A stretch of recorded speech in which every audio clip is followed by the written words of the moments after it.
If you are confronting this problem where you are seeing a black page when you launch the Windows Security app on your Windows 10 or 11 PC, then go ahead and watch this tutorial till end to solve your problem. Before moving ahead with the fixes, if you are using any third-party antivirus, then you need to uninstall and remove it from your PC. Fix number 1. Register some del files in the command prompt.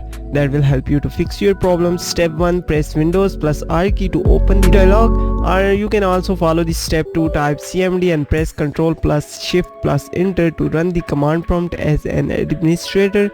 Now this time you need to type here the two commands. One is regsvr32 space JSCRIPT, and the second command again you need to type here regsvr32 space VBSCRIPT.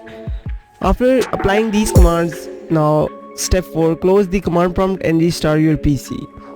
After startup, check if the blank security at a glance screen problem in Windows Security is resolved. If not, then let's move on to step number 2. Perform a system file checker SFC scan. Step 1. Click on the Windows Start button on your taskbar and type command prompt in the search box. Step 2. Once CMD is highlighted in the search result, click on Run as Administrator in the right panel. Step 3. Type the below commands and hit enter to execute it. Now command is mentioned in the description. Just type SFC space / scan now and it will start scanning.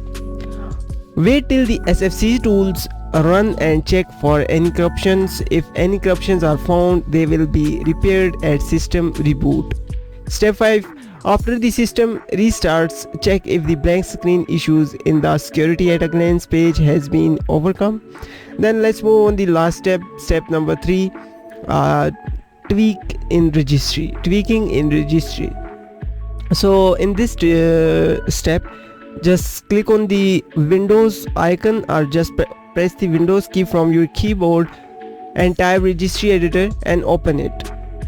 Navigate to the location below using the folder in the left panel or copy paste the path into the navigation bar. The path is mentioned in the description. You can simply copy and paste it in the navigation bar and then find the start video. Now double click on the start to change its value. In the edit window, change the value data field to enter 1 or 2, then click OK and restart your PC. Your problem will be fixed 100%. If still you are facing, then let me know in the comment section. Till then,